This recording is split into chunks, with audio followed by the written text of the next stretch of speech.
I have all of these cut-offs of strip piecing. And obviously, she was making some triangles. And lo and behold, in the bag, I also had a whole bunch of equilateral triangles.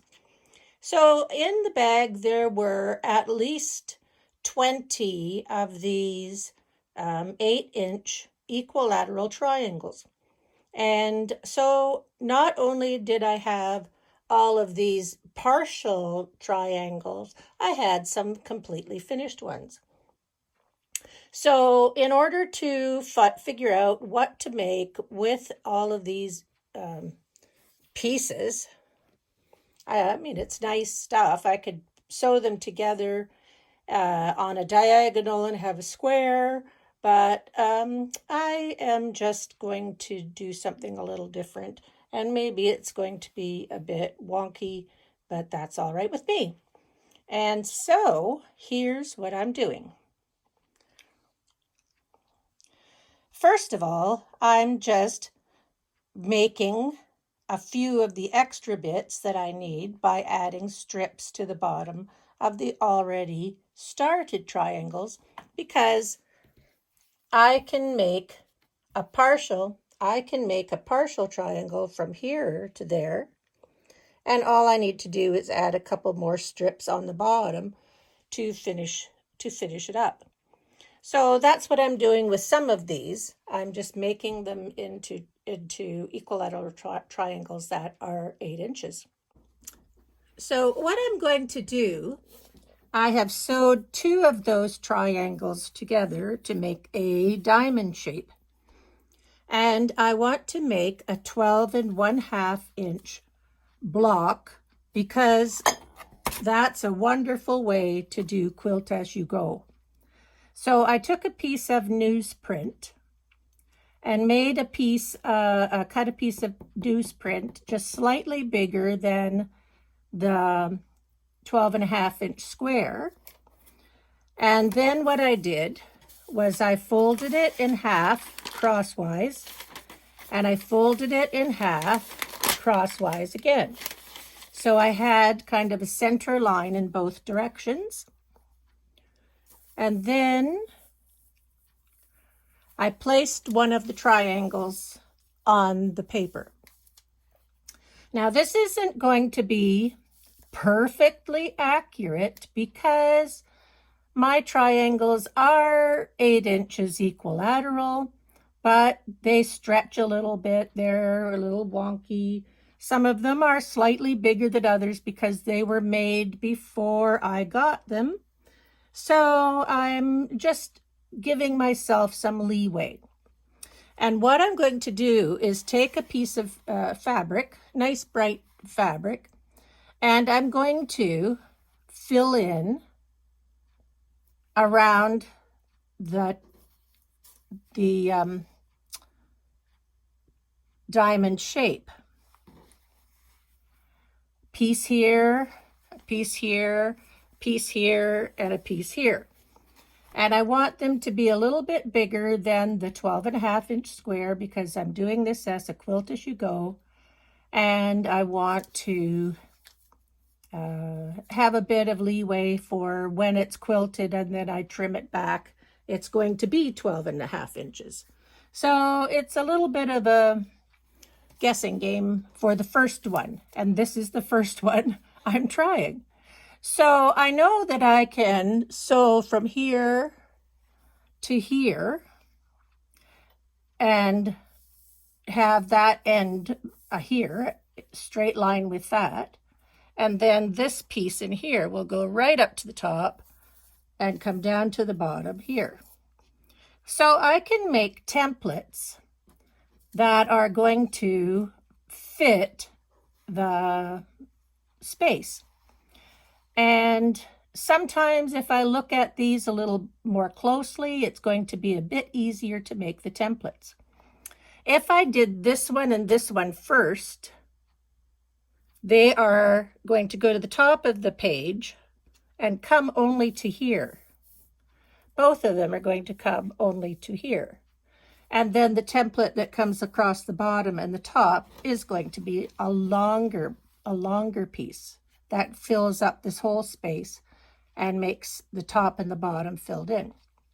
And I think that's what I will do. I will do this one and that one, and then I will do this one and that one. Now, in a perfect world, I would say that if I put this here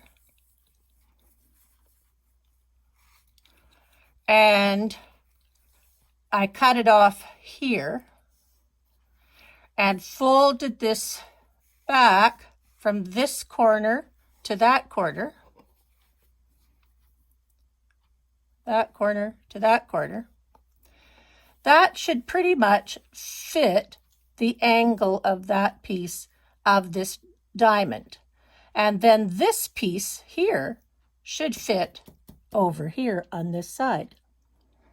And making one out of paper in the first place is usually a good idea rather than cutting by fabric, because I am making a number of these squares to make a quilt, and I would like to use this pinkish red fabric to go around all of the diamonds on the wall and keep it kind of uniform.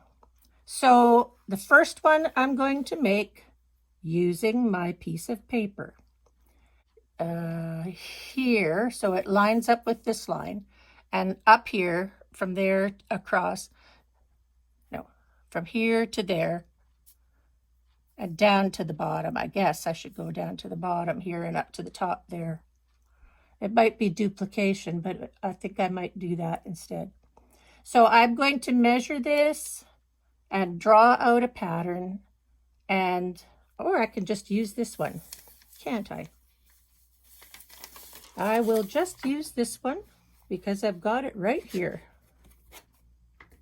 So I want to add a seam, oops. So here's my line that I drew, but I want to add a seam allowance here. So I'm adding a seam allowance inside. And when this comes down here on that line, I want to add a seam allowance here.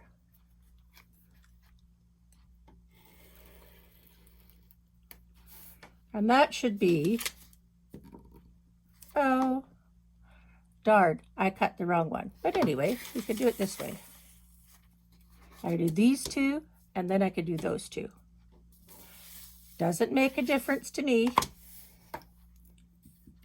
Sometimes I get left and right all mixed up. There. So that one is going to go on here. Ah, yes. See, that one is going to go on here. It will follow this line straight. It will follow this line straight across here. Up there leaves a little bit to be desired, but we'll see how it goes. So if I take this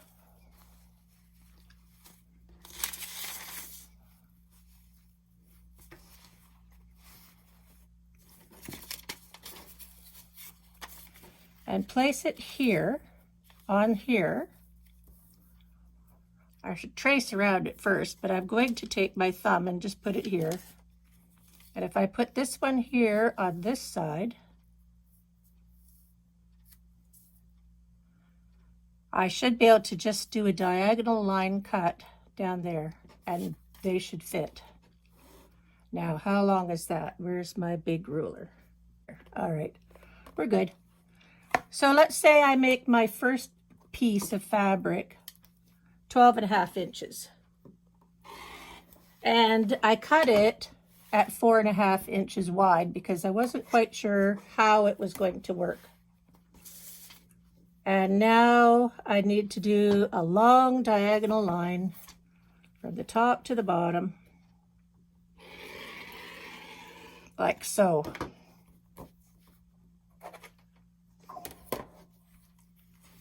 All right. Now, get my pattern back here so I know what I'm doing. There's that. Wide end at the top. That's going to go there. It's longer than it needs to be. This one is going to go this way. That's all right though. I think I'll be fine. So there's my first two pieces. I cut that 12.5 inches long and 4.5 inches wide. And I could sew those two pieces, one there and one there. And then I think I would just take my long ruler and cut a straight line across the bottom and make one piece here for the bottom and to the top with the other piece of fabric that I cut, another strip. And I should be good for that. Well, let me sew these two on here and check it out. I'll press it and then make the next part. Okay, here's my first piece. And I'm just going to test two things.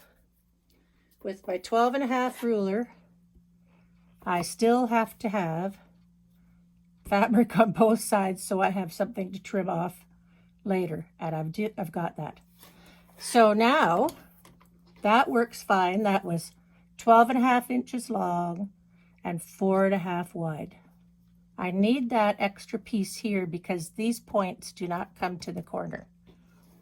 So now what I'm going to do, move my piece of paper out of the way.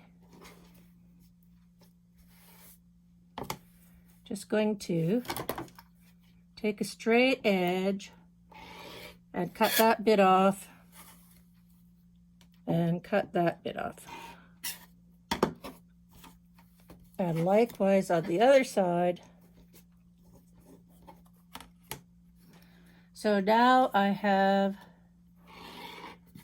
two straight edges to sew the next pieces to.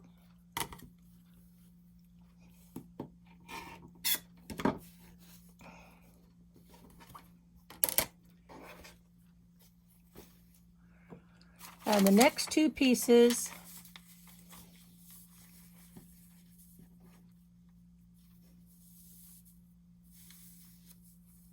there we go.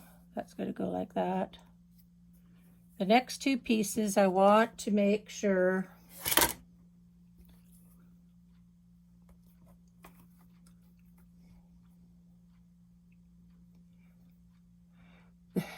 it has to come as far as here, and it has to come as far as here on both sides.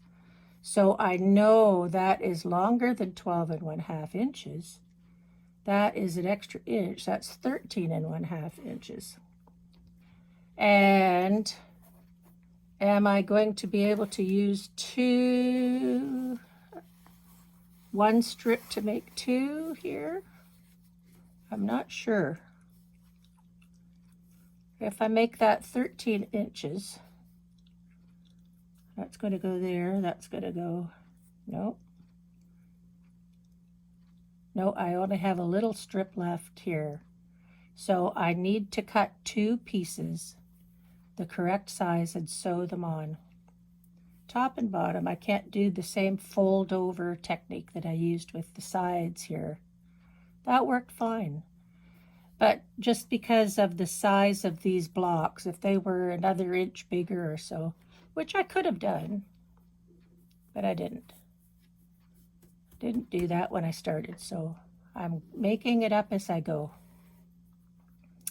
But anyway, this is going to have to go on there like that. So what I'm going to do is probably sew a piece all the way across there, but I don't have to cut it 4.5 inches. Do I? Or do I have to cut it 4.5 inches to get this? Oh, 4 inches might do, but 4.5 is the safety measure. So I got to sew a piece on here and a piece on there, and both of them are going to be that long. So the piece I have here is probably enough to cut in half, and that was one width of fabric 4.5 inches wide, so that's good.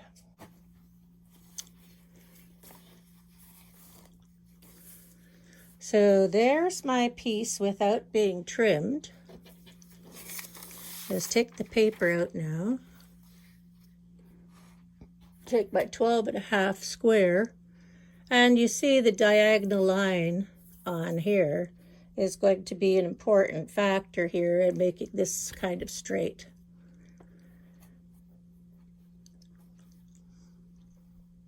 Maybe it is, maybe it isn't. Put the line on that side and the line on that side. So the line in diagonal comes out there and the line in diagonal comes out there. And I'm just going to make it a slightly larger size. So again, when I am doing my quilt as you go. So I've got quite a bit of fabric here, and if I'm smart, I'll save those and use those for something else, which I will. But that's going to be not a bad block and not a lot of work for me to make a bunch of those. I think they will look quite nice. So that's going to be my first block, and with the rest of those bits, I have another block in mind for that. So I'll make a few of these and then I'll decide what the other block is going to be. That's part of it. I think that's going to look quite nice. So here's block 1 all done. And really, here is what I cut off the sides. Not very much at all, but I can use that piece for something else, that piece for something else. They'll get used up in something that I make. First thing I did was I just stitched with my walking foot around there, and then I put on a free motion foot and did meandering around the outside, and on the inside I started here and just made waves like that. And that is lots of quilting for the block.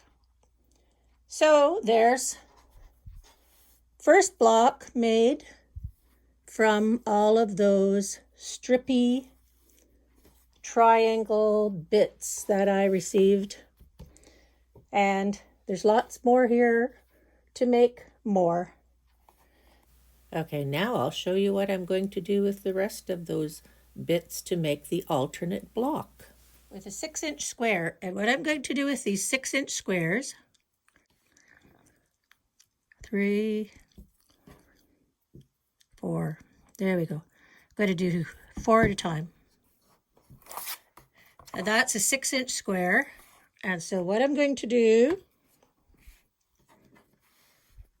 with the 6-inch square is cut it in half crosswise. So now I have all of these pieces. And secondly then, what I'm going to do is take another 6-inch square and cut it into 3 pieces. I don't want them to be the same, so there I go, 3 pieces. And what I'll do with these is I'll take one of my halves, I'll take one of these, sew it onto that size, one on the top and one on the bottom. And I'll sew those 3 together with all of these. I'll do all of them, and then I'll show you what I'm going to do with them next. So when I have the 6-inch square cut in half and the other 6-inch square cut into 3 pieces, I sew one of the pieces on 3 sides of the 1/2 inch of the 6-inch square. And I cut them, I square them up a little bit, but I make them kind of wonky so that they're not all just even, so that when I put them together with something, in the next stage, the lines are not matching, and I want to make sure that they're not matching. So the next step that I'm going to do is take some of these strips that I have and sew them to the outside of 3 sides of each of these pieces. And when I have that finished, I will square up the center line, join the 2 pieces together, and make a block. It sounds funny, but it's going to work.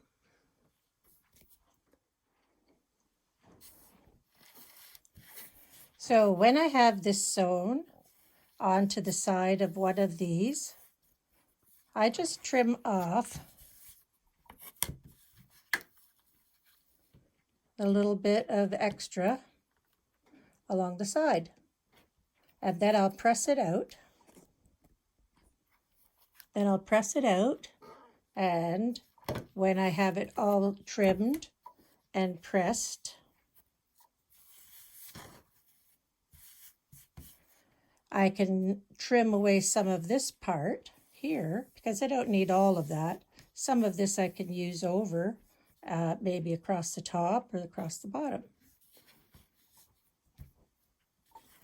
So here is almost the final block using all of those bits and pieces. I'm going to sew the seam down the center now, making sure that this part and that part are a little bit askew. And when I finish it, as long as my 12.5-inch ruler goes on, it's going to be a perfect block for this quilt. All right, from the beginning, I used a 6-inch square from my cut square bins, cut it in half. So I have 2 of these somewhere on the wall.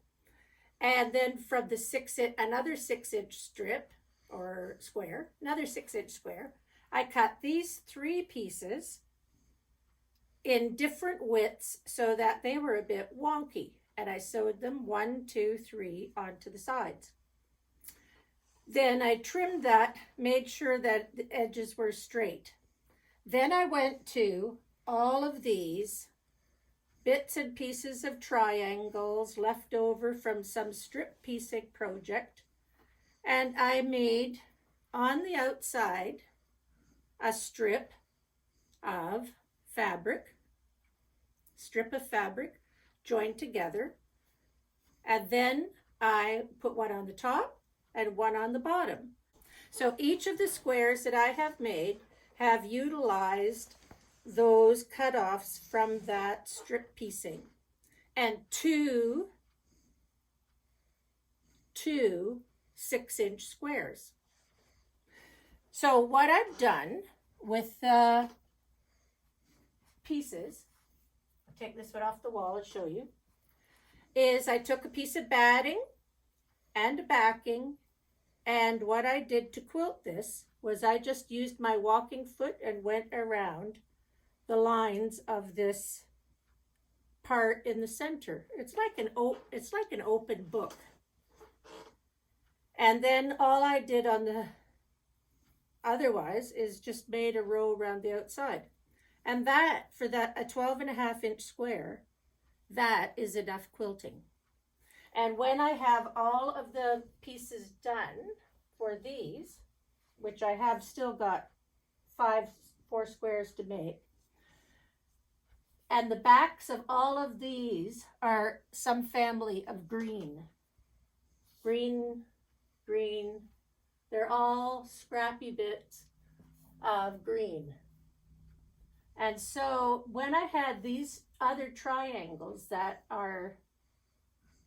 were in that package of leftovers that somebody gave me, all I did was join them like that, and then I added a piece of fabric from a 4.5-inch strip. Width of fabric was enough to do all the way around here. And I've kept this uniform, I'm going to keep this uniform around all of these diamond shapes because I want to. No reason, I just want to. And the backs of these are going to be purple. So the back of this quilt is going to be a combination, a checkerboard, purple and green. And the front is just a cacophony of color. It's everything you could imagine, little bits and pieces, all kinds of scrappiness. And when I get some more done, I'll show you how to, I'll do a refresher, quilt as you go, and sew the rows together. Right now, it's just a matter of finishing the squares, and that's so much fun. So I will catch up in a while. Well, I've got the blocks all made, and I've started to sew the rows together. This row is all together. So when I am going to sew the rows together, I start with the bottom, put it on the top, next one on the top, next one on the top, and last one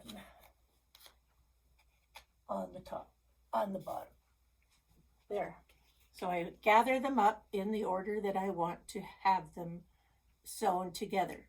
That way, the colors that are on the back are going to be a nice checkerboard pattern, and I will be happy with that on the back. So this is the bottom one, goes down there. It's the first one I'm going to sew together. So when I set down the pieces that I have in order, in the correct orientation, I take the first one, which is the bottom, place it on the sewing machine table in the position that I want it. I want this side. I used to take a pin and pin that, put a pin at the corner, but if I keep them here, I know they're in the right order.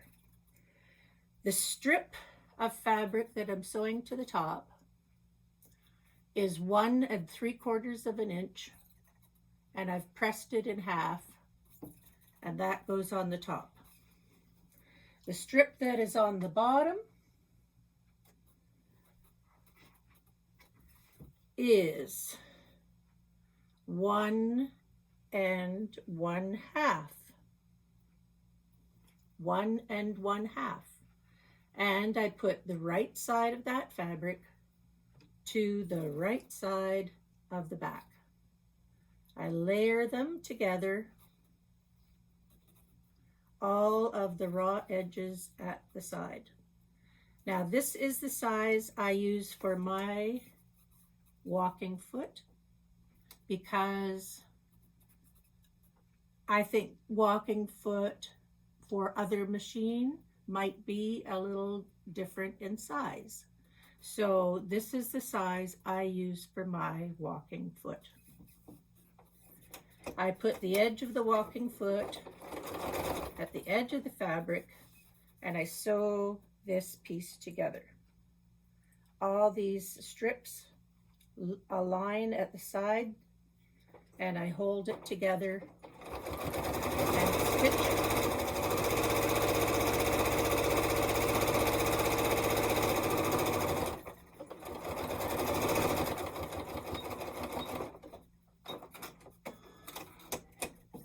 When I finish that, I trim off.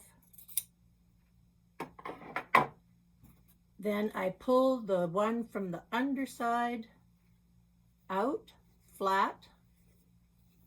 I check to make sure that no raw edges are showing underneath, and none of the raw edges are showing on the top. Then I take the next piece from the pile and I hold it by the bottom because that is the side that has to go here. I place it underneath so that the fabric on the outside is to the outside. and I line up the side edge. And once again, the width of my presser foot, sew this together.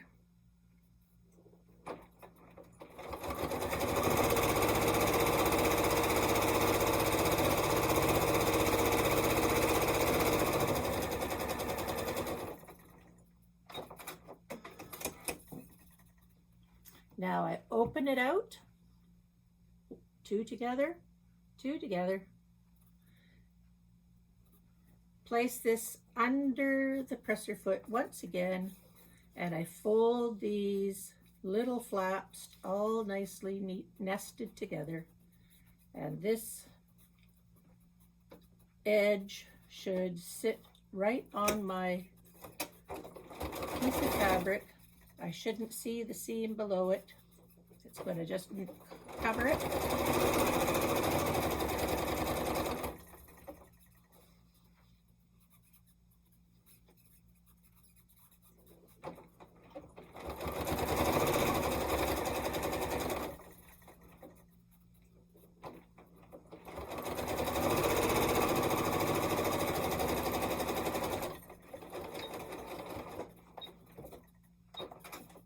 And that is sewed together.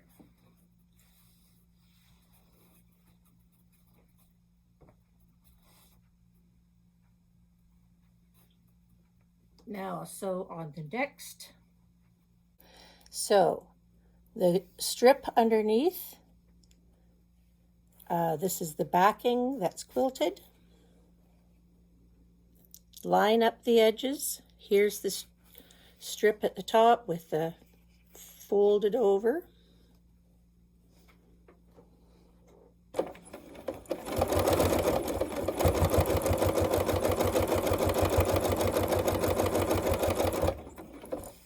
Sewed straight across.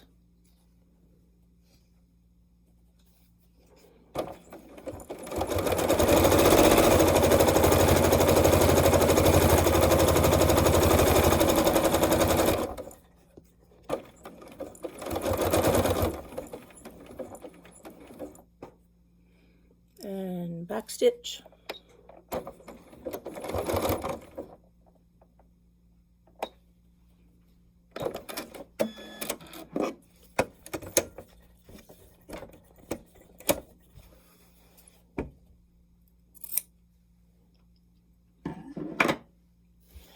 I look to check both sides.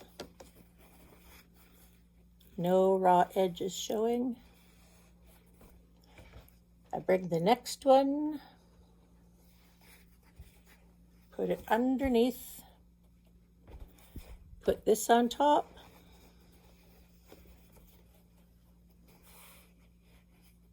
line up the edge at the side, and now I can sew the width of the presser foot here all the way down the side, just on that backing strip.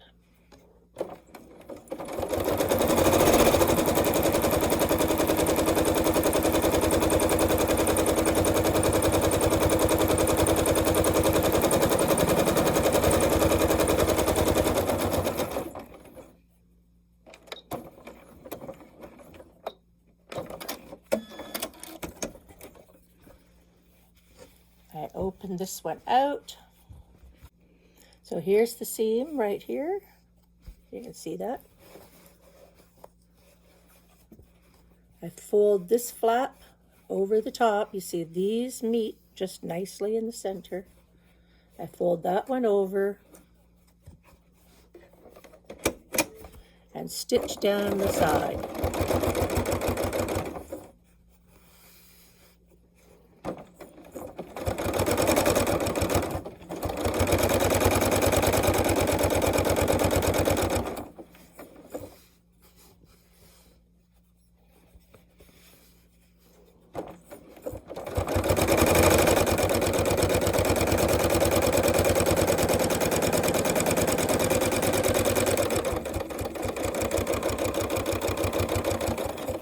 the end, just do a reverse,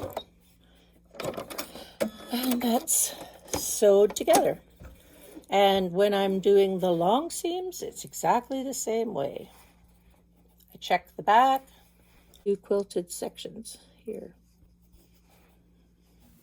So I just continue on following the same procedure and finish off the rows. Once I finish off a row, then I can sew all the pieces together. It's easy. They're small pieces. You just do it manually, one piece after the other.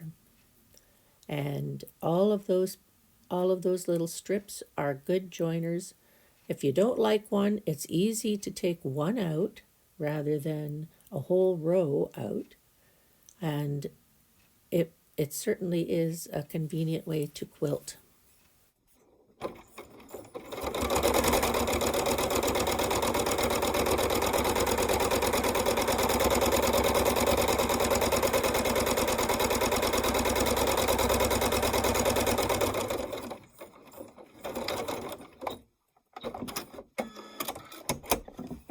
Still bobbin in the back. Check those underneath. Put my finger through there, close it down.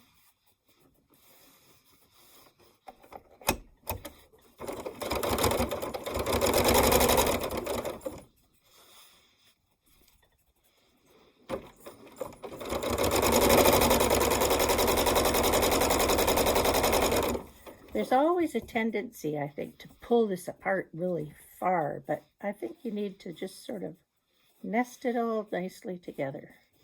And then this flap fits perfectly.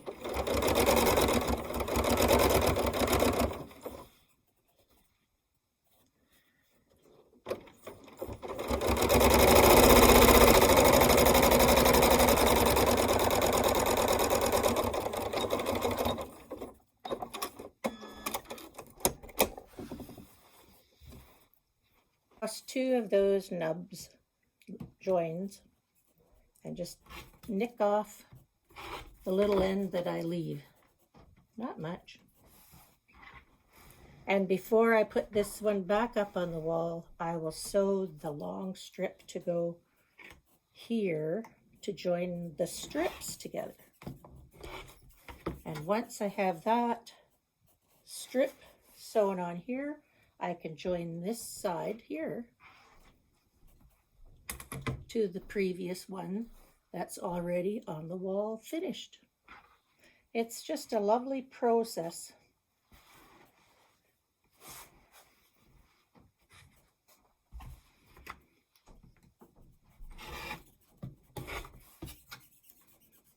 It's nice and slow, nice and steady. But when you finish sewing the rows together, you just have to put the binding on the outside. I like quilt as you go.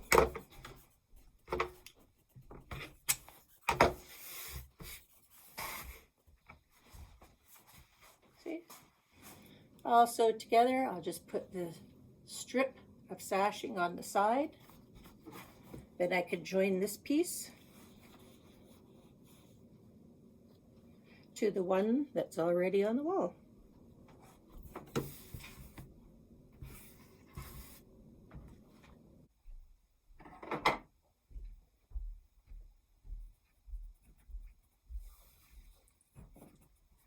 So now that this side is sewed, I'll go get the first one from the wall and join the two together.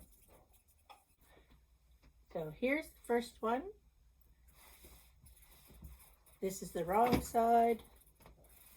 Goes together with that one that I just did. And here I'm going to use a couple of pins because it's easier to hold them in place with a couple of pins. I put a pin at the top. Where the sashing is here, I can see it on the inside, and I pin the sashing even Steven on the other side. Pin there. Likewise, I do that all the way down. So once I start this, I'm just going to continue down the whole row. I've pinned only at the places where the sashing is so that they stay in alignment. I like to see them in alignment. But I just also don't want to injure myself with a pin because I rarely use pins. This is the section I use pins.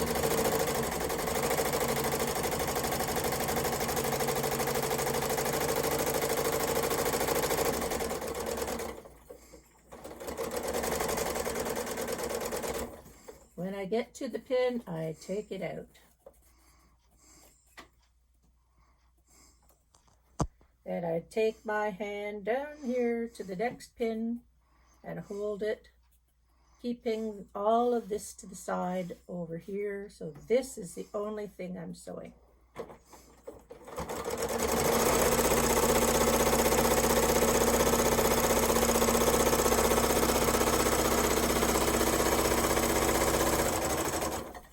Once the quilt is longer out to this side, sometimes I like to put my hand underneath here and just guide it a bit. Nothing is going to be in here except one strip, and that is nothing to manage. It's easy. So I'm at the next pin. I'll take it out so I don't injure myself.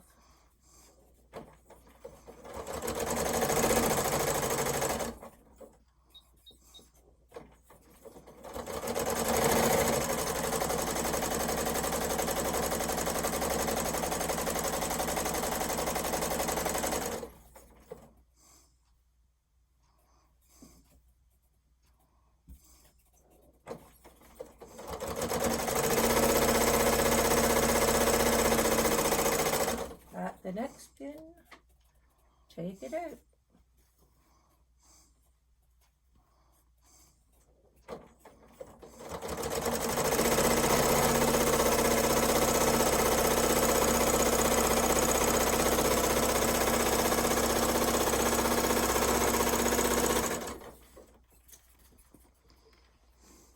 The next one is the bottom.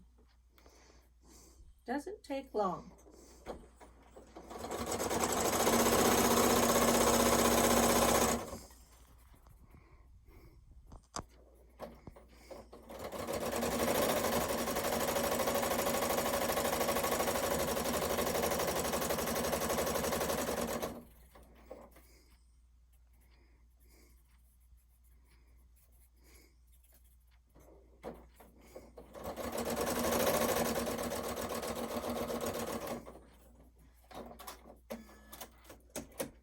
So now I just flip this bit under there, all the way up.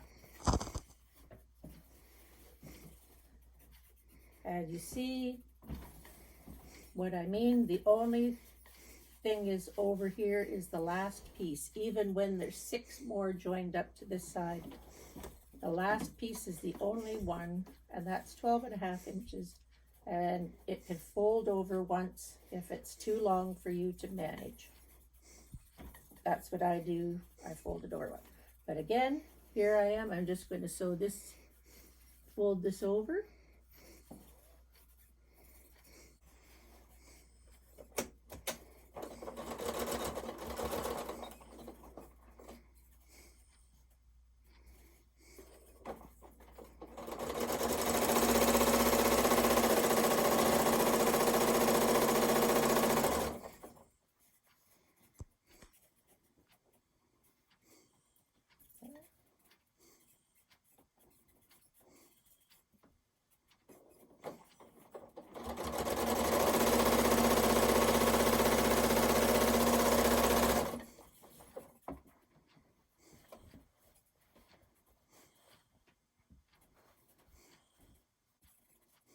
I just learned how to speed up the video while I'm sewing. This is speeded up. But anyway, I thought you just see how easy it is. You just keep it flat. You just make sure that everything is where you are comfortable and sew it down. I know people pin it all. I know some other people that have everything basted. And if you're uncomfortable doing this with the sewing machine, you can sew that flap down, hand stitch it down. Just do a slip stitch all the way down the raw edge, and it will stay there and be looking good. And you might be happier just hand stitching that flap down. But for me, I know these donation quilts are going to go to youth or hostels or new. Sometimes the quilts go to new members of our community, but whatever they go, they're really handy. I donate a lot of quilts to people who haven't got as much as I do, and I enjoy doing that.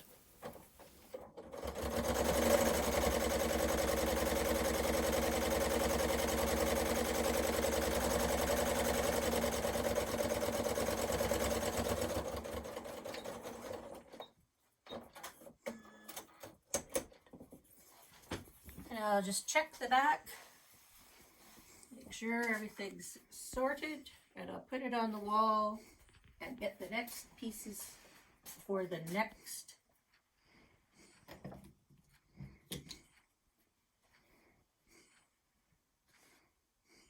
row.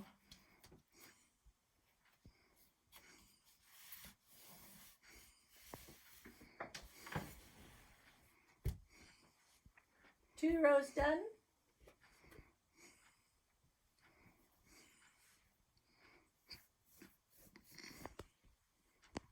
Pretty good.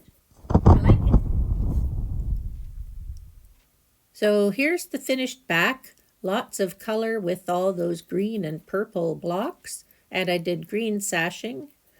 And here's the front. It is all done. Well, I hope you enjoyed this video, and I hope you try Quilt As You Go, using up a lot of scraps, making do with what you have, and being generous and donating some quilts. I hope you enjoyed this video. If you did, please consider subscribing and give me a like or a thumbs up, and I would be very happy with that. If you have any questions, just ask in the comments. Bye for now.